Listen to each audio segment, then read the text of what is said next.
ይህ ከሰሜናዊ አትላንቲክ ውቅያኖስ የሚገኝ ከአሜሪካ ማያሚን የቤርሚውዳን ደሴት እና ፖርቶሪኮን የሚያዋስን የውቅያኖስ አካል ለምን ነው ስሙ የሚያሸብር? የቤርሚውዳ ትሪያንግል፣ የቤርሚውዳ ሦስት ማዕዘን ምንድን ነው? ብዙ ነፍስና ብዙ ሀብት ቀብሯል። ይህን ምስጢራዊ መቃብር በዘልማድ አንዳንዶች ስሙን ቀይረው የዲያብሎስ ሦስት ማዕዘን ይሉታል። የማይታሰበው ከዚህ ሲሆን ታይቷል። መርከቦች ከጥልቁ ሰምጠው ደብዛቸው አልተገኘም። አውሮፕላኖች ከአየር ቀልጠው ጠፍተው የደረሱበት አልታወቀም። የመጨረሻ የአድኑኝ መልእክታቸውም የበለጠ ግራ ያጋባል፣ ያስፈራል። አቅጣጫ አመላካች ካምፓሶች የሆነ የማይታይ ኃይል የሚያዞራቸው ይመስል ተደበላልቀው ሰሜኑን ከደቡብ መለየት አቅቷቸው ያለ እረፍት በዙረት ሲጦዙ ታይተዋል። ምንድነው ከዚህ ያለው የማይታይ አስፈሪ ኃይል? አንዳንዶች የተፈጥሮ ሕግ ከዚህ ቦታ እንደሌለው የይህኛው ዓለም ግድግዳ ተሰንጥቆ ከሌላ ዓለም የሚያገናኝ በር እንደሚከፈት እንዳለ ይናገራሉ። ሌሎች የምስጢራን መዛግብት የሚናገሩለት የጠፋው ከተማ አትላንቲስ ከባህሩ በታች በዝምታ እንደተኛ ጥንታዊ የተደበቀ ኃይሉም ጨረር እየላከ የቀረቡትን ጎትቶ ይውጣል ይላሉ። ሌሎች ደግሞ ከሌላ ከዋክብት የመጡ ፍጥረታት ከውሃው ሞገድ ጋር እንደሚንሳፈፉ ይናገራሉ። ስለዚህ ቦታ ብዙ ተብሏል፣ ብዙ ተጽፏል። እሳት በሌለበት ጭስ አይጨስም እንዲባል አሉባልታ ብቻም አይደለም፣ ያለ ምክንያትም አልተፈራም። ብዙ የተመዘገቡና የሚታወቁ ክስተቶች ተፈጥረዋል። ለምሳሌ ያክል በ1918 165 ሜትር ርዝመት የነበረው በጣም ግዙፍ የአሜሪካ የባህር ኃይል መርከብ ዩኤስኤስ ሳይክሎፕስ 309 መርከበኞችንና 10,500 ቶን ጭነት እንደያዘ ከብራዚል ወደ ባልቲሞር አሜሪካ ሲጓዝ ጥርት ካለ ሰማይ ከነበረው ወደዚህ ክልል ከገባ በኋላ ደብዛው ጠፋ። የድረሱልኝ መልእክት የለም። የተገኘ የመርከብ ፍርስራሽ የለም። የሚንሳፈፍ የሕይወት አዳኝ ጃኬት እንኳን አልተገኘም። እንደው በድንገት ከምድረ ገጽ ጠፋ። ውቅያኖሱ አፉን ከፍቶ ይህን ታላቅ መርከብ ከነያዘው ጭነት ዋጥ ያደረገው ያህል ነው። በአንድ ወቅት ከቦታው ነበረ፣ ከዛ የለም፣ ዝምታ ብቻ።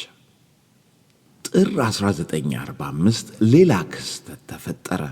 በረራ 19 በመባል ይታወቃል። ቀኑ ጥርት ያለ ሰማይ ነበረው።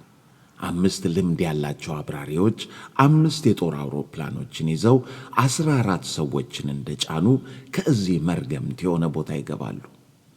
ከፊት የሚመራው ፓይለት ያስተላለፈው የመጨረሻ መልእክት ደንዳና ለሆነ ልብ እንኳን ሽብር ይነዛል። መሬት አይታየኝም። እደግመዋለሁ፣ መሬት በፍጹም አይታይም። ካምፓሶቼ ከአገልግሎት ውጪ ናቸው። ፎርት ሎደርዴይልን ለማግኘት እየሞከርኩ ነው። እናም ከዛ የመጨረሻው መልእክት ምዕራብ ወደ የት እንደሆነ እንኳን አላውቅም። ነገሮች ሁሉ ትክክል ሆነው አይታዩም። እንግዳ ነገር ነው። ውቅያኖሱ መሆን እንዳለበት አይደለም፣ አይመስልም። ከመሬት ሊያግዙት ሊመሩት ሞከሩ።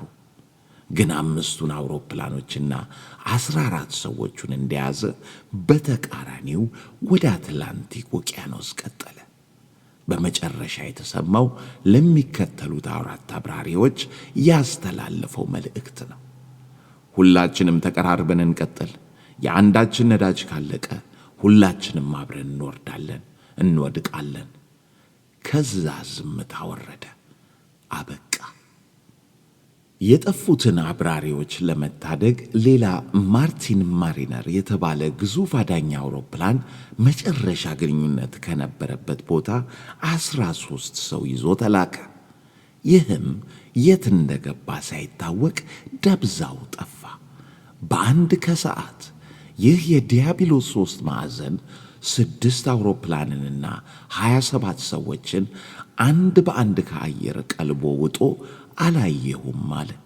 የዚህ አይነት ክስተቶች ብዙ ተፈጥረዋል። ተመራማሪዎች መልስ የላቸውም። አንዳንዴ እንደውም የተቃረነ ምክንያት እየሰጡ ምስጢሩን ያገኑታል። አደገኛ ሞገዶች፣ ከባህር ወለል የሚነሱ የሜቴን ጋዝ ፍንዳታዎች፣ እንግዳ የሆነ የማግኔቲዝም መስኮች አሉት ይላሉ። እንዴት ሆኖ? ለምንስ? ግልጽ አይደለም። ምክንያታቸው ቀዝቃዛ፣ መልሳቸውም ለማረጋጋት ነው የሚመስል። እንኳን ሰው ለማሳመን አንዳንዴ እነሱ የሚያመኑበት አይመስልም። የበርሚውዳ ሦስት ማዕዘን ከካርታ እንዳለ ማንኛውም ቦታ አይደለም። ዛሬ በሳተላይትና በሳይንስ ዕድሜ ለእነዚህ ክስተቶች ምስጢር አልተገኘላቸውም። አንዳንድ ምስጢሮች መቼም አንዳንዴ እንዳይፈቱ ናቸው። መልስ አያገኙም አይደል? ምን ይሆን ምስጢሩ? ምንድን ነው የሚመስላችሁ?